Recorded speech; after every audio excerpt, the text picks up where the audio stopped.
Eu. Ellen? Tá. Vou colocar aqui agora. Ellen Emily.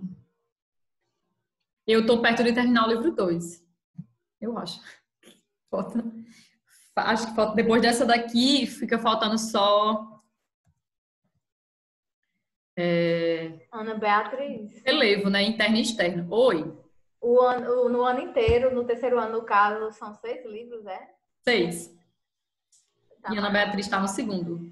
E já chegou o quarto, viu, pra gente? Vai chegar o quinto já. Mas você sabe que, tipo, o 4 e o 5 são mais rápidos.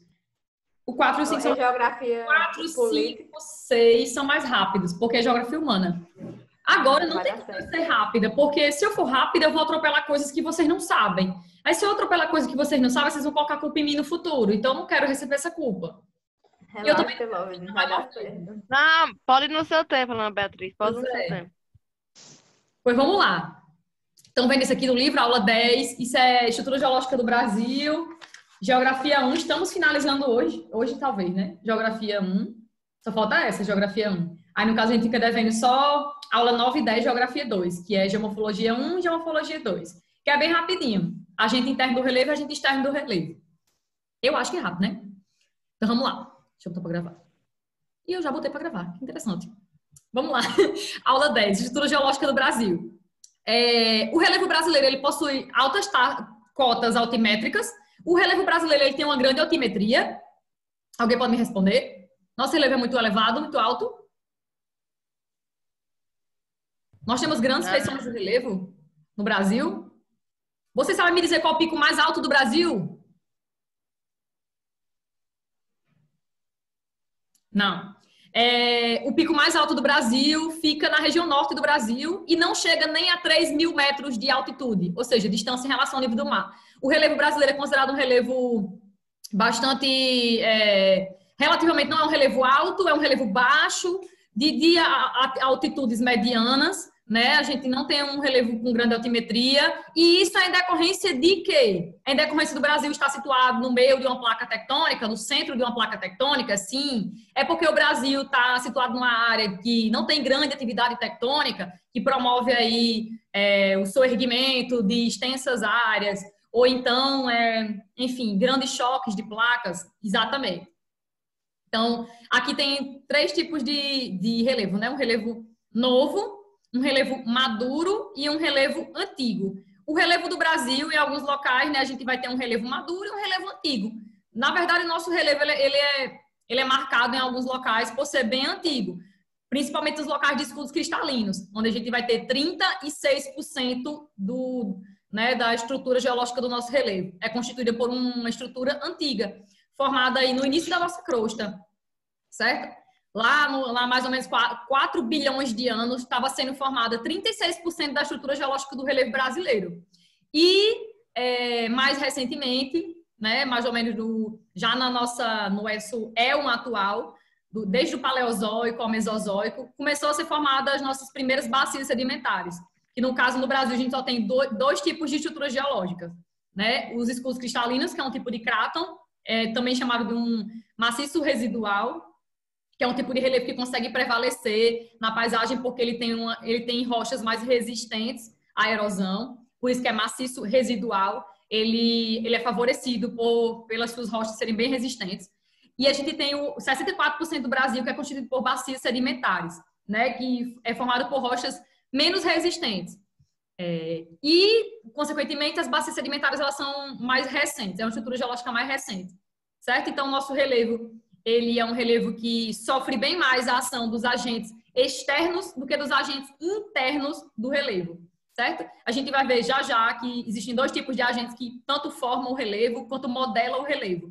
Os internos são 3, tectonismo, vulcanismo e abalos sísmicos. Internos, ou seja, forças que partem do interior da Terra e que acaba tanto dando origem à nossa estrutura geológica quanto às nossas formas variadas da superfície, que é o nosso relevo. E a gente tem também as forças externas, né, que são os agentes exógenos do relevo, tem esse nome exógeno, e os internos são endógenos. Os exógenos são 2, intemperismo e erosão. Aí a gente tem 3 tipos de intemperismo e alguns tipos de erosão, que vocês vão ver isso em uma aula posterior. Nosso relevo, ele sofre bem mais a ação dos agentes exógenos do que dos agentes endógenos, internos, certo? Nosso relevo, ele é modelado, ele vem sendo modelado há milhões de anos, há bilhões de anos, na verdade, pelos agentes exógenos, certo? Intemperismo e erosão. A idade antiga da estrutura geológica do Brasil, aí sim, aí vai dizer aqui, né, que a nossa estrutura geológica é antiga, grande parte dela é antiga, porque se formou há um tempo, né, obviamente mais antigo da história do nosso planetinha. Então, por boa parte do nosso relevo ser antigo, faz com que ele não tenha grandes altitudes. Os relevos mais recentes, geralmente eles têm grandes altitudes, né? E os relevos antigos, eles foram mais erodidos. Por ser mais antigo, então passou mais tempo ali sendo erodido pela ação da temperatura, pela ação da água da chuva, pela ação da água no geral, pela ação de organismos vivos, enfim. Então, os relevos antigos, eles se formaram um tempo mais antigo na história do planeta Terra, mas também eles foram mais erodidos, certo? Esse é um dos motivos que faz com que o Brasil não tenha grandes altimetrias. Nosso relevo não é um relevo muito alto. Vamos para aqui. Então, nosso relevo é um relevo bastante desgastado pela ação do tempo, né? Desgastado, o que eu quero dizer é o quê? Erodido, certo? Aqui está dizendo, ó, bacias sedimentares constituem 64% da nossa estrutura geológica e escudos cristalinos 36%. Lembrando que escudo cristalino é formado pelas rochas mais antigas e as rochas mais resistentes também que a gente tem no nosso planetinha, que são as rochas ígneas e as magmáticas, certo? São as mais antigas, mas também são as mais resistentes. Elas conseguem resistir bem mais à atividade erosiva do que as rochas sedimentares. A gente vai ter uma estrutura geológica muito antiga, né? Nossa estrutura geológica, que no caso aqui seria dos escudos cristalinos, a gente tem escudo cristalino da era arqueozoica e da era proterozoica, né? Desses dois períodos aqui, que compreende a era pré-cambriana, na verdade. A gente vai encontrar tanto escudo cristalino muito antigo, do arqueozoico, quanto muito antigo, mas um pouquinho mais recente, que é do proterozoico, certo? Mas todos os dois constituem um período da história da Terra que é conhecido como a era pré-cambriana, certo? Depois da era pré-cambriana vai vir o quê? Vai vir nosso éon atual, que vai ser o éon fanerozoico. Aí dentro dele ele é dividido em 3 eras, que é o paleozoico, o mesozoico e o cenozoico, que é a nossa era atual, cenozoico.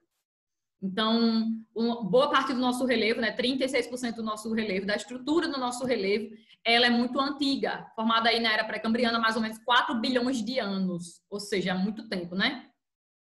Mas é a estrutura mais resistente à erosão. E é onde a gente vai encontrar muitos minerais, né? Principalmente minerais metálicos, como o ouro, o manganês, o ferro, enfim. Aí sim, aí aqui tem dizendo que a situação do Brasil, né? Por estar no meio de uma placa tectônica e tal, nós não temos dobramentos modernos no Brasil. Se a gente não tem dobramento moderno no Brasil, significa dizer que a gente não tem grandes cadeias de montanhas jovens no Brasil. Esses dobramentos modernos, que é um tipo de estrutura geológica, ele é formado através de um movimento orogenético, né, convergente de 2 placas tectônicas. Vocês devem lembrar isso da outra aula. Então, esses dobramentos modernos são as maiores feições do relevo mundiais. Toda vez que você vê algum local que seja um dobramento moderno, a gente vai ter ali uma estrutura jovem, é uma estrutura jovem, dobramento moderno é jovem, tem esse nome moderno por ser jovem, se formou há pouco tempo, há mais ou menos 60 milhões de anos, ou seja, já na nossa era atual, na nossa era cenozoica. Então, as maiores cadeias de montanhas do mundo, o Himalaia, que é onde fica o Monte Everest, né? Ali é uma cadeia de montanhas jovens. Aqui na América do Sul, Cordilheira dos Andes, já falei, também é jovem, se forma há pouco tempo. No Brasil, a gente não tem dobramento moderno, mas a gente tem a presença de dobramentos antigos. Temos dobramentos antigos, que hoje em dia seriam alguns planaltos e serras que a gente vai encontrar principalmente na parte leste do Brasil, que são os planaltos e serras do Atlântico Leste e Sudeste, certo? São as terras, é o conjunto de terras brasileiras mais elevadas. Fica na partezinha bem próxima ao litoral brasileiro, certo? São chamados de conjuntos de terras mais elevadas do Atlântico Leste e Sudeste, constituído por algumas serras e alguns planaltos, que no passado eram áreas muito elevadas, né? Eram áreas realmente bem altas, constituíam montanhas, mas que foram muito erodidas com o tempo, né? Dobramento antigo tem esse nome antigo porque se formou muito tempo. E aí, como o nosso relevo é um relevo que sofreu muito a ação dos agentes externos e sofre muito, esses dobramentos antigos se tornaram algumas serras com uma feição ali, o topo mais arredondado, mais desgastado, ondulado, e alguns planaltos também, certo? Alguns planaltos do litoral brasileiro que têm grandes escarpas, por isso que são mais elevados. Escarpa seria a borda de um planalto. É uma escarpa, tipo, uma estrutura bem íngreme, no final de um planalto. Acho que vocês entendem quando eu digo isso, eu espero que sim, se não, pode dizer. Então, é por isso que o Brasil a gente não tem, né? Então, a gente vai ter a presença desses dobramentos antigos. Quando a gente for estudar a classificação do relevo brasileiro, aí nós vamos ver que no Brasil, a gente tem 3 grandes feições no relevo. A gente tem 3 tipos de relevo, do macro-relevo, que são predominantes no nosso país, que são os planaltos, as planícies e as depressões. A gente não diz que no Brasil tem montanhas, certo? Não diz que tem montanhas. Nós temos uma predominânciazinha na nossa estrutura geológica de alguns dobramentos antigos, que hoje em dia não tem mais essa figuração de montanha, né? Não é uma montanha mais, viraram aí outras feições, porque foram muito erodidos.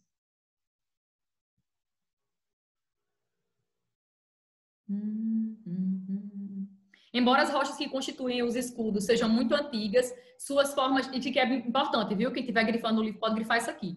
Embora as nossas rochas que constituem os escudos cristalinos, ou seja, rocha ígnea e rocha metamórfica, elas sejam rochas muito antigas, formadas aí desde o início da formação da nossa crosta, mais ou menos 4 bilhões de anos, elas são antigas sim, mas o formato ali delas, né, o formato dessas rochas, dessa estrutura geológica, é um formato recente. Por quê? Porque é moldado constantemente por ações dos agentes externos, principalmente. E também aqui vai falar, né, a nossa estrutura geológica, ela tanto é moldada pela ação da erosão e do intemperismo, quanto ela é moldada pela ação dos agentes internos.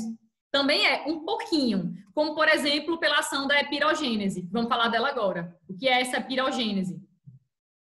A epirogênese é um tipo de movimentação, certo? É uma movimentação do terreno de forma vertical. A gente já falou de orogênese. Orogênese é uma movimentação das placas, né, do terreno no sentido horizontal. Epirogênese é uma movimentação das placas no sentido vertical. Então, imagine que aqui você está sobre a crosta, né? Imagine que onde você está agora, essa região pode estar passando por uma acomodação ali de camadas da crosta, por causa da variação isostática. Pode pesquisar a isostasia na internet, vocês vão entender isso melhor. A nossa crosta ela vai sendo acomodada com o tempo, algumas camadas vão surgindo, vai tornando mais espessa a crosta, aí aquela área pode ser soerguida, né? Ou ela pode ser rebaixada. Ela pode ser rebaixada no sentido que a gente diz assim, subsidida, né? Pode ocorrer uma subsidência, ela pode baixar a crosta, ou ela pode subir também. Esse movimento vertical, né, da nossa crosta, esse movimento de subida e de descida da crosta, é chamado de epirogênese, movimento epirogenético. A epirogênese, ela não depende 100% da movimentação das placas tectônicas, tipo assim, do choque das placas, desculpe, do choque das placas. Você pode ter um movimento, uma epirogênese distante ali do choque das placas tectônicas, mas é claro que para ocorrer a epirogênese, que é um movimento vertical da nossa crosta, tem que ter sim uma movimentação da crosta em si. Tipo assim, você não precisa estar no local de limite das placas para ocorrer a epirogênese, entendeu? Mas ela ocorre sim por causa do tectonismo, porque, na verdade, a crosta ela fica tentando acomodar as camadas que existem nela o tempo todo. E aí, esse movimento de subida da crosta ou de rebaixamento da crosta é chamado de epirogênese. Esse movimento epirogenético promove aí o soerguimento da área. Soerguimento é tipo levantamento, né, da crosta. Esse soerguimento provoca o host, é chamado de host. Deixa eu ver se tem aqui, host. Tem aqui embaixo. Quando ocorre o movimento epirogenético, que é um movimento vertical da nossa crosta, a área pode ser soerguida, e aí vai haver um host, a formação de um host, tipo a área vai ser soerguida, é chamada de host. E a área que for rebaixada vai ser chamada de graben. Tem esses dois nomes. Não sei se é assim que pronuncia em inglês, mas enfim. Host, que seria o soerguimento da crosta, e o graben, o rebaixamento da crosta. Tem essas duas denominações. O movimento epirogenético, ele é responsável pela eustasia. Já ouviram falar em eustasia? Eustasia?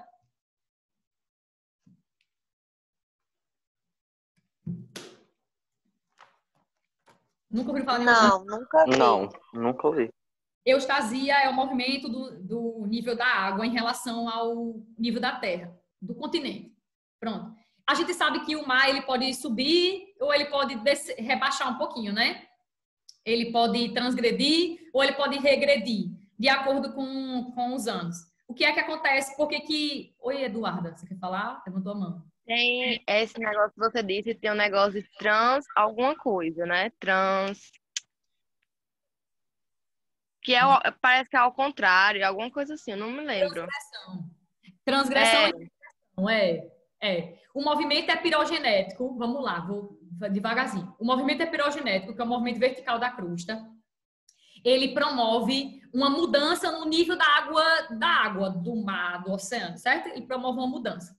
Por que, professor, isso vai acontecer? Porque isso é eustasia. Eustasia é o movimento da água, certo? Em relação ao nível da terra. Então, a água ela pode transgredir, né? Ela pode subir, aumentar o nível, ela pode regredir, haver uma regressão. Então, existem dois tipos de eustasia. Existe a eustasia positiva e a eustasia negativa. Mas para que o nível da água ele suba ou ele desça, é necessário que haja a epirogênese. A epirogênese, ou seja, esse movimento vertical da crosta, é responsável por fazer com que a água ela suba, o nível da água ela seja modificada, ou ela suba ou ela desça. Aí na cabeça de vocês, eu acho que já deve estar assim. Se é positiva, se a eustasia, ou seja, se o movimento da água é positivo, significa dizer que houve uma transgressão da água, ou seja, transgressão quer dizer que o nível da água subiu um pouco, aumentou. Certo? E quando ocorre a eustasia negativa, ou seja, quando o nível da água é modificado, mais uma vez por um movimento epirogenético, mas de forma negativa, uma epirogênese negativa, quer dizer que a eustasia vai ser negativa também. Significa dizer que vai haver uma regressão do nível da água. Regressão quer dizer o quê? Que ao nível da água ali ele vai ser recuado, vai haver um recuo, certo? É uma regressão. E aí, deu para entender? Entendi. Obrigada. Eustasia é o movimento do nível da água, certo? Em relação à terra, onde a gente está. Então, o nível da água ele fica variando através desse movimento aqui, que é chamado de epirogênese. A epirogênese, ela provoca essa movimentação aí, essa movimentação da água, que pode ser positivo ou negativo. Que está aqui, ó, no livro de vocês, explicando bem direitinho. Ó. Movimento eustático positivo, favorece a transgressão marinha. Aí, onde tiver aí transgressão, coloque assim, uma setinha e escreva sobe, para você entender que tipo, vai haver um aumento no nível da água. Sobe, bote sobe. E regressão, coloque desce. Aí você não esquece, não. Transgressão, porque vai haver um aumento ali, vai subir o nível da água, e regressão, porque vai, obviamente, regredir, né? Diminuir, recuar. Certo? Ó, aqui a única atividade tectônica responsável pela eustasia positiva e negativa é a epirogênese. É esse movimento de acomodação ali das camadas da Terra, vertical, que vai promover um deslocamento ali do nível da água em relação à Terra. Pode ser positivo ou negativo. Vale apontar que a eustasia também deriva das glaciações. Mas, tipo, o movimento responsável mesmo por ela, pela eustasia positiva ou negativa, é a epirogênese. Ok? Se a epirogênese acontecer vertical, ela é vertical. Se a epirogênese acontecer no sentido de soerguer uma área, vai ser uma formação de um host, e se for um rebaixamento, que é chamado também de subsidência, vai acontecer um graben, certo? Isso aqui é chamado de graben. O rebaixamento, a subsidência é chamado de graben. Podem colocar aqui, circular, e já ir colocando essas palavrinhas para não esquecer também.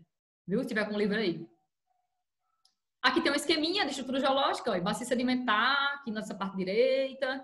Toda bacia sedimentar é formada numa área de depressão, ó, pode olhar. Toda bacia sedimentar, ou seja, é um acúmulo de sedimentos, mas numa área depressiva, numa área mais baixa do que o seu entorno. E aí os sedimentos vão sendo trazidos com o tempo, sendo depositados ali. Oi, Eduardo, quer falar? Essa eustásia tem alguma coisa a ver com a maritimidade? Ou a maritimidade influencia ela ou é só por causa do relevo? A eustasia tem a ver com a epirogênese.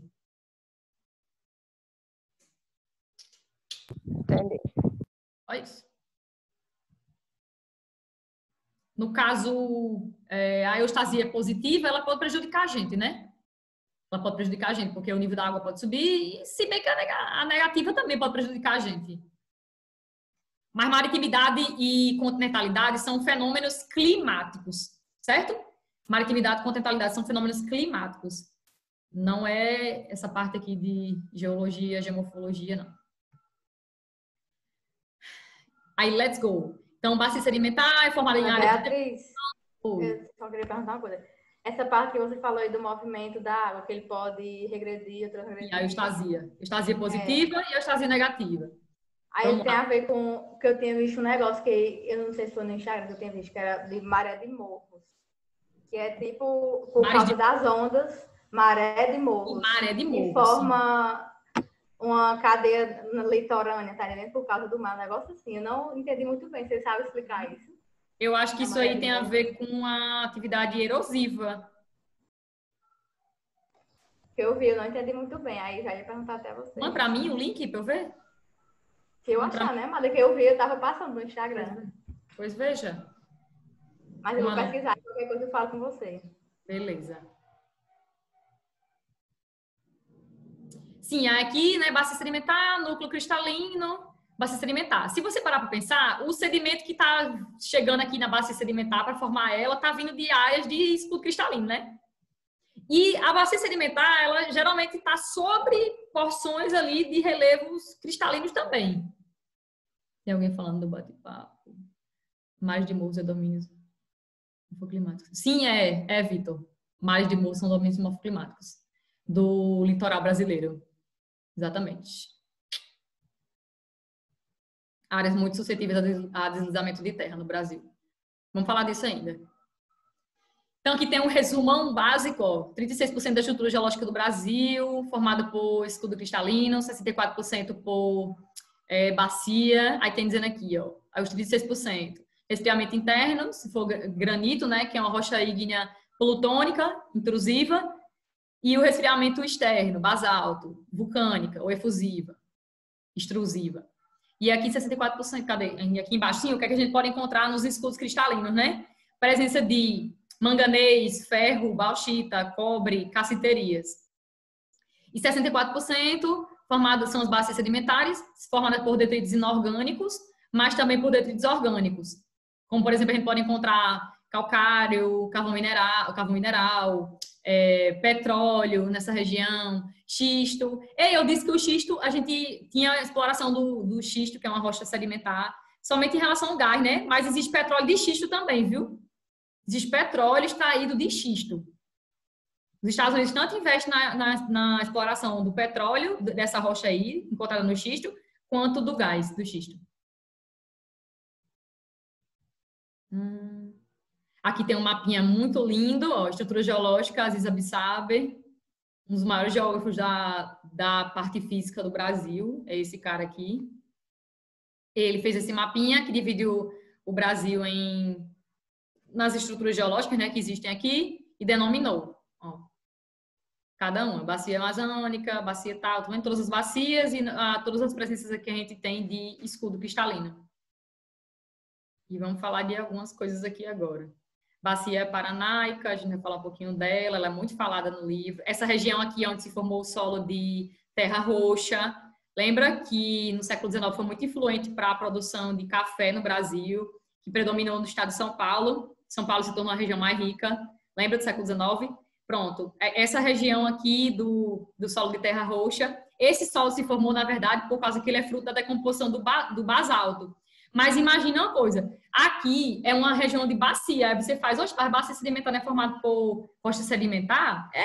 Mas essa bacia, ela sofreu atividade tectônica também no passado, onde foi jorrado enormes, como é que eu vou dizer, quantidades de basalto na superfície. Aí, com o tempo, um solo, ele é sempre a decomposição de uma rocha, ou de várias rochas, na verdade, certo? O solo é fruto da deterioração das rochas, da decomposição das rochas. Aí, no caso, nessa região aqui, que é uma área de bacia, formou um dos solos mais férteis do Brasil, por causa da erupção vulcânica que originou o basalto nessa região aqui. Aí, com o tempo, esse basalto foi sendo erodido e formou o solo de terra roxa, que ele tem esse nome porque ele tem uma coloração, um roxo avermelhado, ele é bem escuro.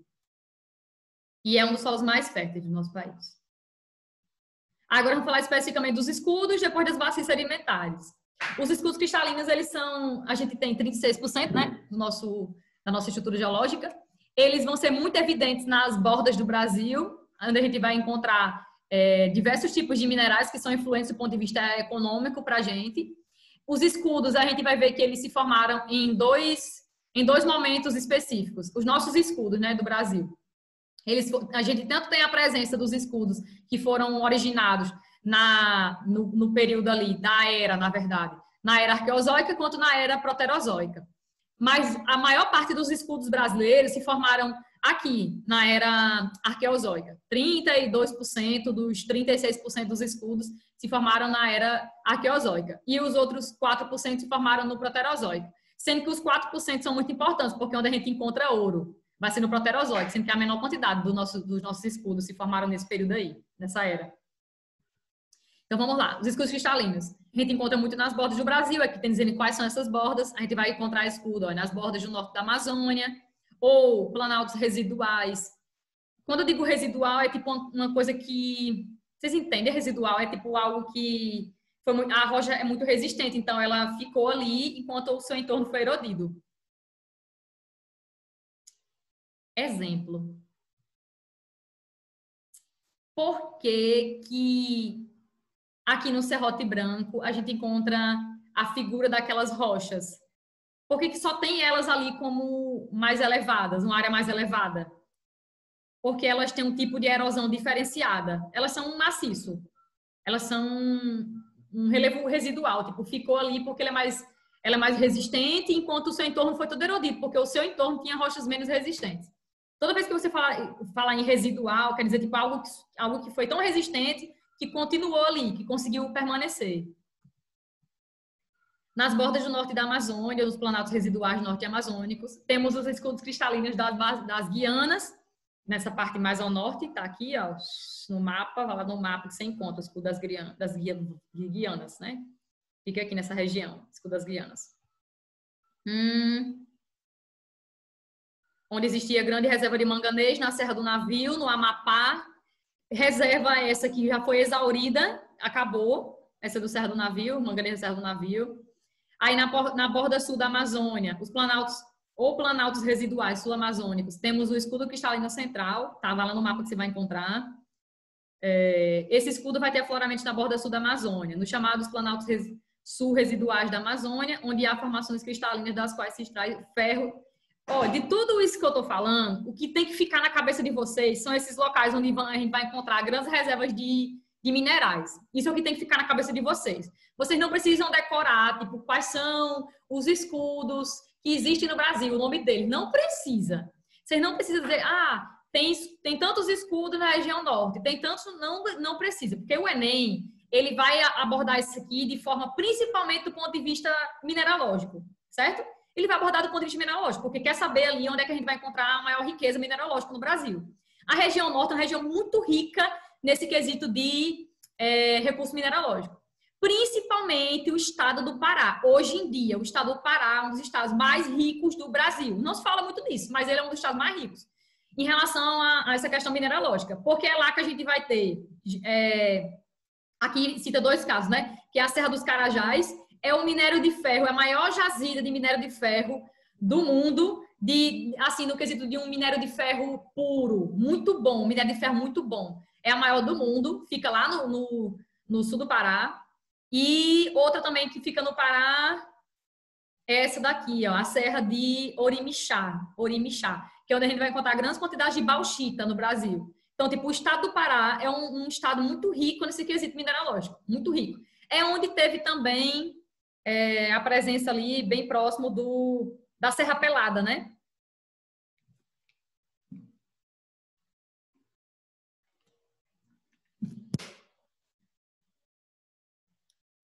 No Mato Grosso do Sul, onde está situado o maciço do Urucum, também é um escudo cristalino. O escudo cristalino também é chamado de maciço, onde ocorre a extração de ferro e manganês. Olha aí, Mato Grosso do Sul. Também é muito rico nesse quesito mineralógico, minério de ferro e manganês. E a gente sabe que o Brasil é um dos países que mais exporta minério de ferro, né? Claro que não por empresas brasileiras, mas enfim. No litoral existe outro afloramento do escudo central, que é o Planalto Atlântico, ou do leste e sudeste, que é o conjunto de terra mais elevado do Brasil. Em Minas Gerais, a Serra do Espinhaço, divisor de água entre a bacia do Tocantins, não precisa decorar isso, entre a bacia do Tocantins e a bacia do São Francisco, está situado, agora sim, agora tem a parte importante do texto, o quadrilátero ferrífero, que é uma das áreas mais ricas do Brasil também. Já foi o principal local de mineração do Brasil, né? Já foi. Hoje foi superado pelo estado do Pará. Lá na Serra dos Carajás, que então possui a produção de minério de ferro mais puro do Brasil, do mundo. Outros afloramentos do escudo central são a Borborema, nossa Borborema, também, o quadro da Borborema também é fruto de escudo cristalino, e a nossa depressão sertaneja, onde nós estamos, também é um tipo de relevo que é formado por escudo cristalino, onde vocês estão agora, onde eu estou agora. Pronto, disso aqui o que tem que ficar é essa questão mineralógica. Vocês não precisam decorar essa ruma de coisa aí específica, não, viu? Quer dizer, nada é para decorar, mas enfim. Para não ficar com dóia na cabeça, achando que tem que decorar as coisas. Formações cristalinas arqueozóicas. Eu disse que a maior parte do nosso relevo antigo, ou seja, dos escudos cristalinos, se formou aqui, né? No Arqueozoico. Na Era Arqueozóica, que compreende o período a Era Pré-Cambriana.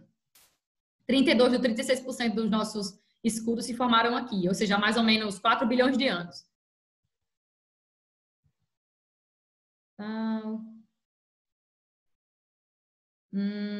O cinturão orogenético do Atlântico estende-se desde a parte oriental da região nordeste até o sudeste do estado do Rio Grande do Sul.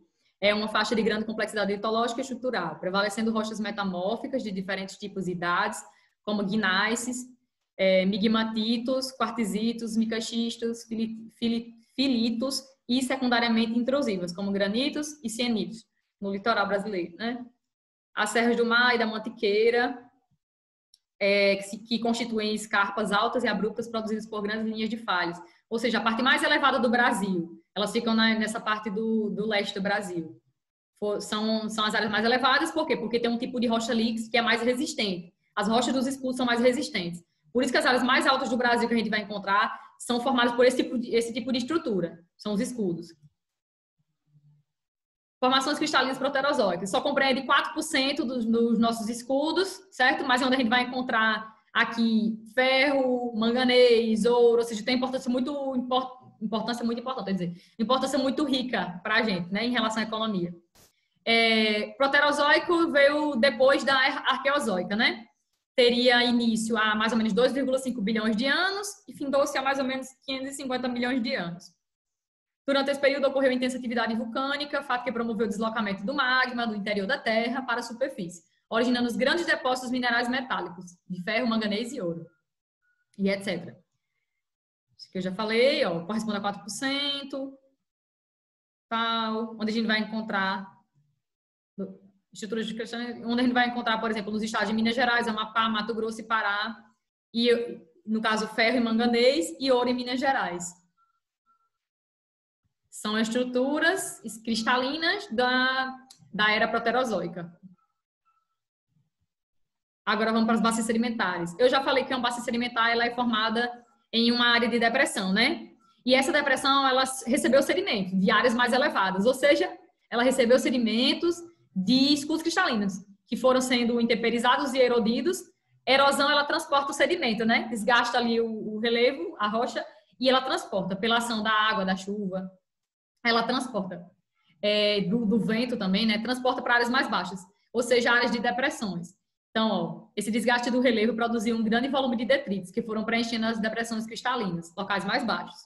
A partir da Era Paleozoica, passando pela Mesozoica e continuando até hoje. Porque, na verdade, a nossa era atual, que é a Cenozoica. Porque, na verdade, as bacias sedimentares, elas não são, como é que eu posso dizer? Não é um processo acabado, elas são contínuas. Elas estão sempre ali recebendo sedimentos. Então, é um processo dinâmico, bem contínuo. As nossas bacias mais antigas aqui vai falar, né, que elas datam da Era Mesozoica e as mais recentes da Era Cenozoica. Aí tem alguns exemplos aqui da Era Mesozoica. Ó, Bacias do Norte, Tocantins, São Francisco, Bacia do Paraná. E aqui é na Bacia do Paraná, já falei disso, que é na Bacia do Paraná que vai se formar o solo de terra roxa no Brasil. Solo decomposto de rocha ígnea extrusiva, basalto. Na era atual, a Cenozoica, nós temos as formações sedimentares mais recentes, que no caso são os tabuleiros do Terciário, que é a nossa era Cenozoica, e do Quaternário, como por exemplo a Amazônia, o Pantanal, as planícies costeiras, são todas formações, são bacias sedimentares recentes do Brasil. As litorâneas que vai desde o Amapá, região norte, até o Rio Grande do Sul, o sul do Brasil. Em algumas regiões, sendo que em alguns pontos dessa extensão, o Planalto avança em direção ao mar e interrompe a faixa da planície. É o caso das bordas de serras que afloram no mar em forma de falésias no sul e no sudeste. Em alguns locais, as planícies vão ser interrompidas por formações mais elevadas, como são os planaltos, formados de escudos, grande parte. Os processos erosivos que ocorreram tanto na fase de apireogênese, no terciário, quanto no quaternário. Jesus.